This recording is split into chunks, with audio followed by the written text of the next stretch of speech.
হঠাৎ করে যদি আপনার ছাদ বাগানের কোনো গাছের পাতা আকস্মিকভাবে এভাবে পুড়ে যাওয়ার মতো অবস্থা হয়, তাহলে আপনাকে তৎক্ষণাৎ ব্যবস্থাপনা নিতে হবে।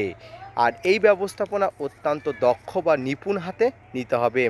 Hello friends, welcome to my channel. দেশ এবং দেশের বাইরে থেকে যারা আজকে আমার ভিডিওটি কন্টিনিউ করেছেন, প্রত্যেককেই gardener TRIPS with Kamal YouTube চ্যানেলে স্বাগতম। ছাদ বাগানে আকস্মিকভাবে যে কোনো গাছের পাতা শুকিয়ে যাওয়াটা একটা সাধারণ বিষয় নয়, তবে এই সমস্যার সম্মুখীন হচ্ছে প্রায় ছাদ বাগানিরা। ইতিমধ্যে আমি এই দুইবার সম্মুখীন হয়েছি। তবে এটি কি সমস্যা সেটি নিয়ে আপনাদের সামনে আলোচনা করব। তো আসুন ধৈর্য ধরে ভিডিওটি দেখতে থাকুন, ভিডিওটি না স্কিপ করে কন্টিনিউ করুন।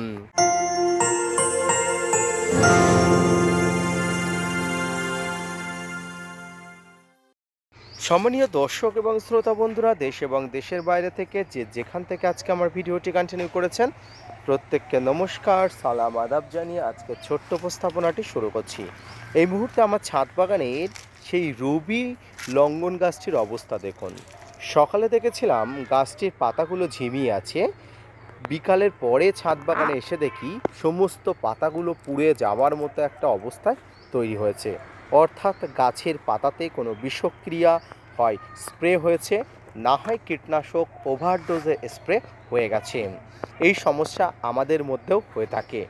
তো যখনই এই সমস্যা হয়ে থাকে, তৎক্ষণাৎ আপনার যে কাজ থাকবে সেটি হলো গাছের পাতাগুলো সবসময় গাছ থেকে ডিসকানেক্ট করে দেওয়া। গাছের পাতাগুলো আমি আপনাদের একটু দেখাই। গাছের পাতাতে মনে হয় যেন কোনো পোড়া রোগ লেগেছে, একদম মুড়ির মতো মড়মড়ে হয়ে গেছে।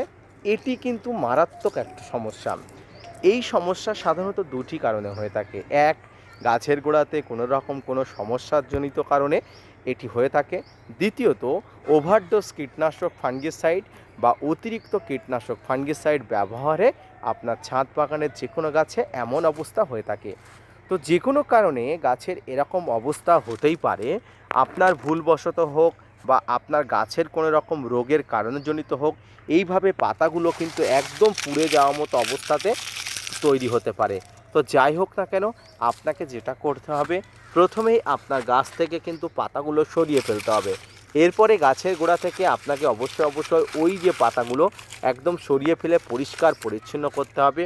এরপরে যেটা করতে হবে সেটা হলো গাছের গোড়াতে হিউমিক অ্যাসিড এবং হাইড্রোজেন পারঅক্সাইডগুলো জল গাছের গোড়াতে যেমন দিতে হবে, এবং গাছের সমগ্র কাণ্ডে শাখা পোশাকাতে কিন্তু আপনাকে এই হিউমিক অ্যাসিডগুলো জল এবং গাছের যে বিভিন্ন ফাঙ্গিসাইড আছে সেগুলো ব্যবহার করতে হবে। ক্ষমা করবেন, হিউমিক অ্যাসিড কখনো গাছের কাণ্ডে বা শাখা পোশাকায় স্প্রে করার জন্য নয়।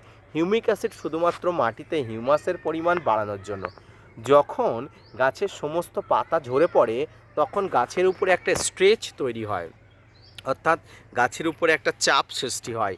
আর এই চাপ যাতে গাছ ওভারকাম করতে পারে, তার জন্য কিন্তু আপনাদের হিউমিক অ্যাসিড ব্যবহার করতে হবে, এবং পাশাপাশি গাছে একটা ভালো মানের ফাঙ্গিসাইড ব্যবহার করতে হবে।